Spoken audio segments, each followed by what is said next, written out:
through the hip sequence that maybe you've experienced in training sessions with me, or maybe you have no idea what any of this stuff is. So we're going to work on the 90-90 hip sequence. A lot of these movements come from the FRC world, functional range conditioning. And basically we're working on loading into our end ranges so that we have more strength, more control, and the nervous system allows us to get into some of these deeper positions.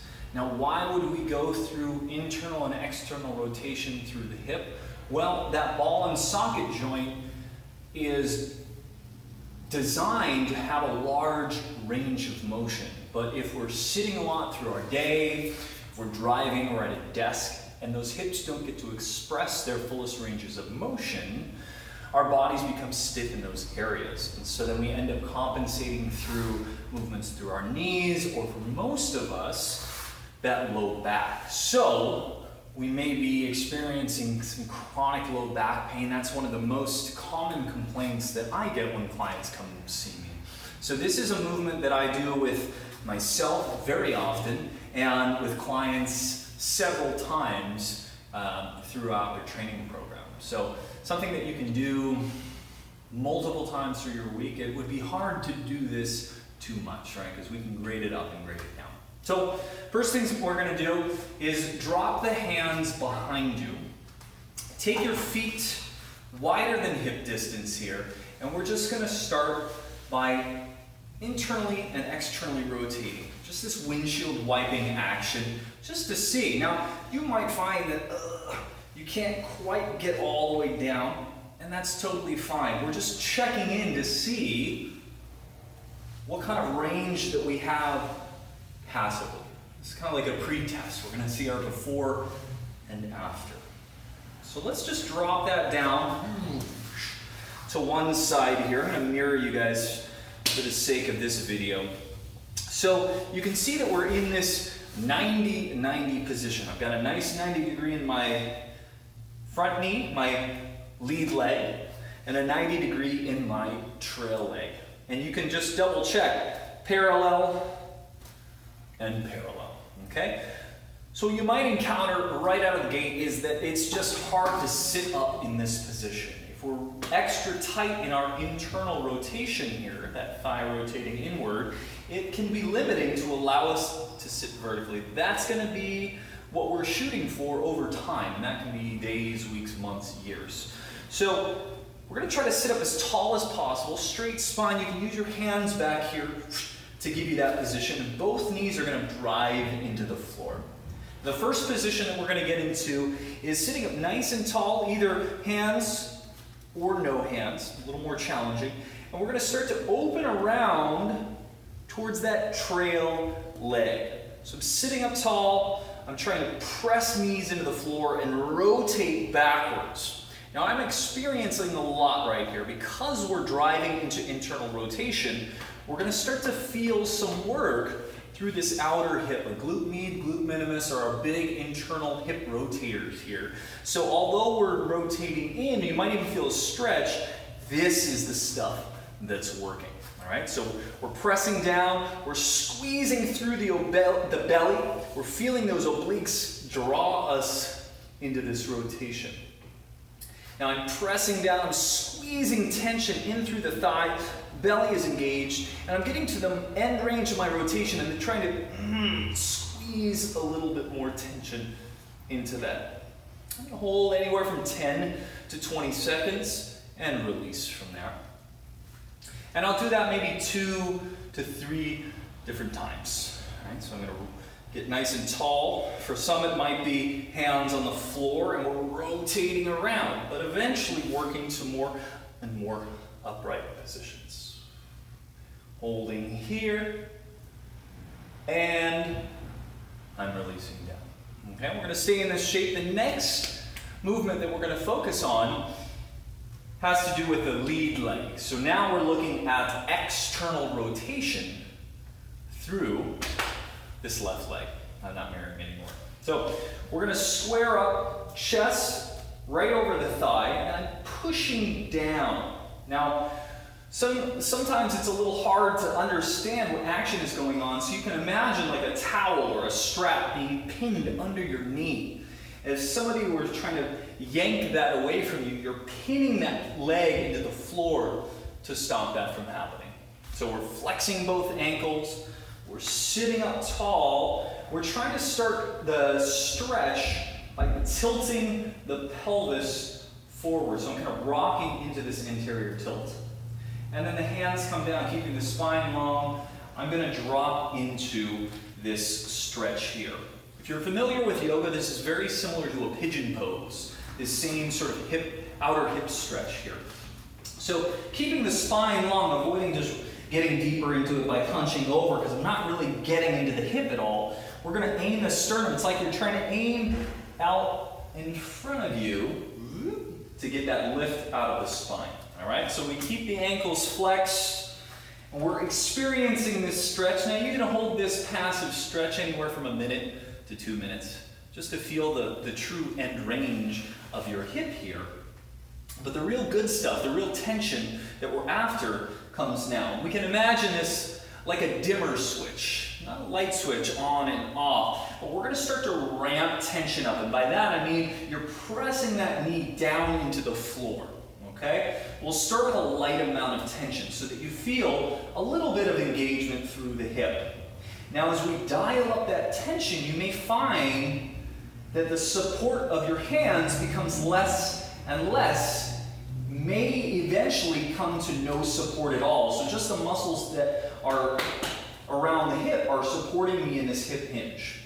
We're going to hold 10, 9, 8, 7, 6, 5, 4, 3, 2. Now we're going to press a little bit harder to come back up to vertical here. Okay? Now if you can't get to vertical, that's fine. You can still use the hands where you need it. So now that we understand the tension through the hip, let's take that through a little bit of movement. So in your tallest position, with or without hands, we're going to take a breath in and get length through the spine. And now as you press into the floor through the knee, we exhale, hinge into that position. Inhale, rising up by pressing that thigh into the floor. Let's go 4 more.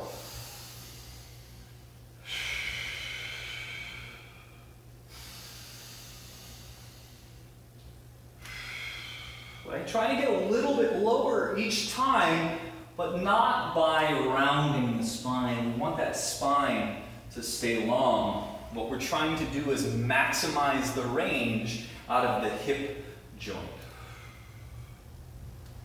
Good. I like to do that about 5 to 10 dips. I call them dipping birds. They probably have a better name in different circles. Excellent. All right, so we're working on external rotation. Our next movement in this shape draws our attention again to the trail leg. So we're working on internal rotation again.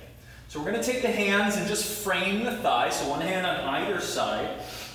And we're going to try to get, again, nice and tall. We're going to gradually increase the tension within the body. I'm pushing down into the floor. I'm bracing through the belly. I'm continuing to press my lead leg into the floor here.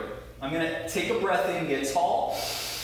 As I exhale, it's that tension building, nothing's moving, and I'm going to try to lift that back foot off the floor. We're going to hold 10, 9, 8, 7, 6, 5, and really squeezing 4, 3, 2, 1, and dialing down that tension gradually. Again, dimmer switch, not a light switch, not just releasing to that. Okay? Now, a couple of things to note here. There is hip internal rotation and there's hip internal rotation. You can see the difference is that I'm actually leaning forward to give my body the impression that my hip is able to rotate more.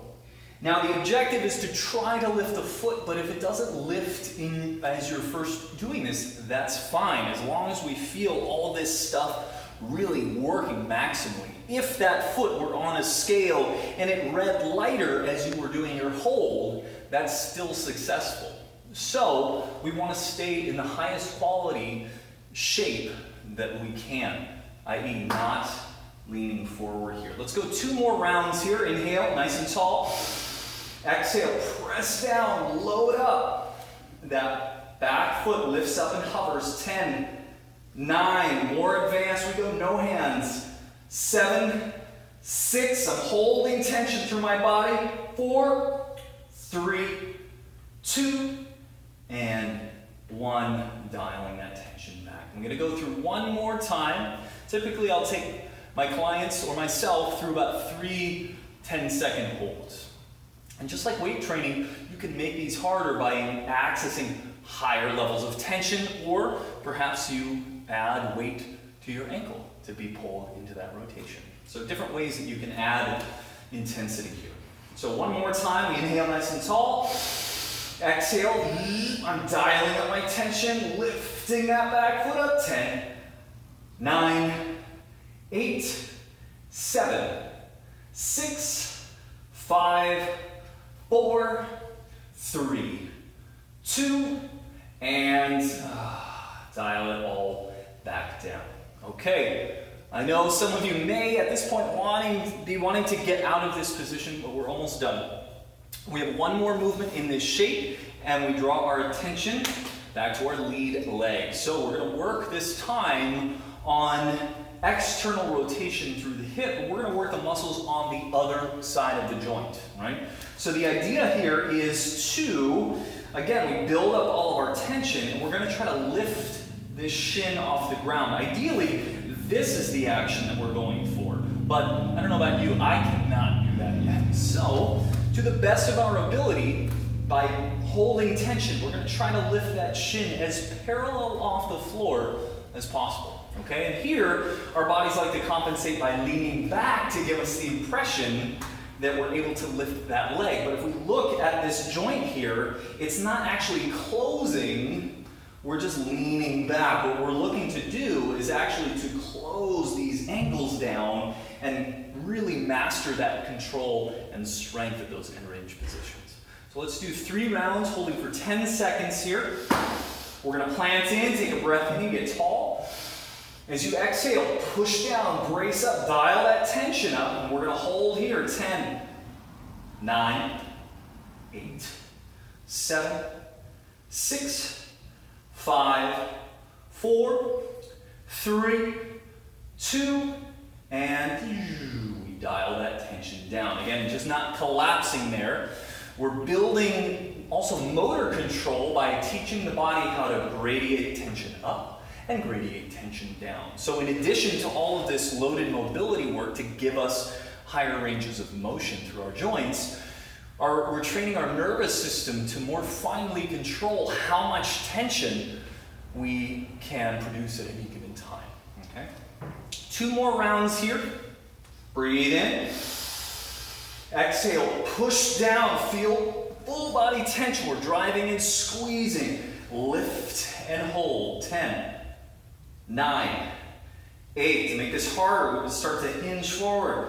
5, 4, 3, 2, and 1. Good. So when we're in some of these positions, it may be kind of express ticket to Cramp City, and that's fine too. We're teaching the nervous system how to work in some of these positions that it's not used to. So cramping in the early stages of doing these is actually to be expected. It at least tells us that we're producing enough tension in some of those ranges to start to get a little bit stronger in those positions. Now it does get better with practice, so you just have to be consistent with that, and that stuff does tend to even out. Okay, one more round here. I'm going to show you a variation, if you're able to lift up, where we can start to take this final drill here. So we're going to push down, take a breath in, exhale, we're going to lift and hover. Now you can stick with that 10-second hover. If you've got the range, we can start to extend that leg, rotate the thigh to vertical, and place that down, right? This is just a different action. Now I'm not under tension anymore, but again, I'm gonna press down, lift up, rotate, and bring it back. So there we would kind of work on reps versus holding for time.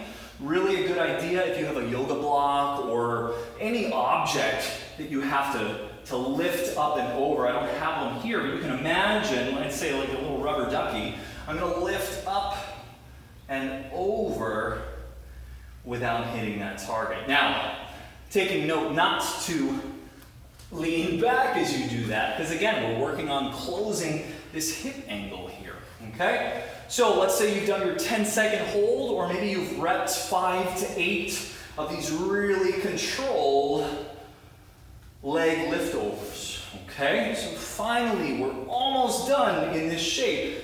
Then we've got the other side. So there's always that. At least you know what's coming up. So to make our transition, we're going to really press that knee into the floor. Again, you've got that towel. Someone's trying to yank it away, but you're pinning it down, not letting them do that. We're going to hold that shut. We're going to pry that other leg open and really squeeze like you're trying to open a clamshell. We're going to get to that most open position and hold, squeezing for 10, 9, 8. I'm fighting to pry my knees apart. 7, 6, 5, 4, 3, 2, and 1. You can relax into that position. So here is where we check back with our windshield wiper just to check on what kind of space we have opened up. There's definitely going to be a difference here because we haven't done the other side. So the whole sequence is the same. I'm not going to go through it in this video. You can just kind of rewind and use all of the same cues, but this is going to get you going on some excellent hip mobility. You can do it before your training session, great before heavy squats or deadlifts. Also good on days where you're feeling low energy. This might be enough for you. You'll notice that you can see I'm sweating. The building and holding of tension is still a lot of work into your nervous system. Really good to just work on pain management. If you have that low back discomfort, if you start to open up the hips, oftentimes some of those issues tend to work themselves out. Not a guarantee, but at least we've got a good start. So start out by trying to do those 1 to 3 times throughout your week, and you'll find that you start incorporating these more and more into your training sessions. Have fun with that. Try it out. If you have any questions, let me know. I'll see you soon.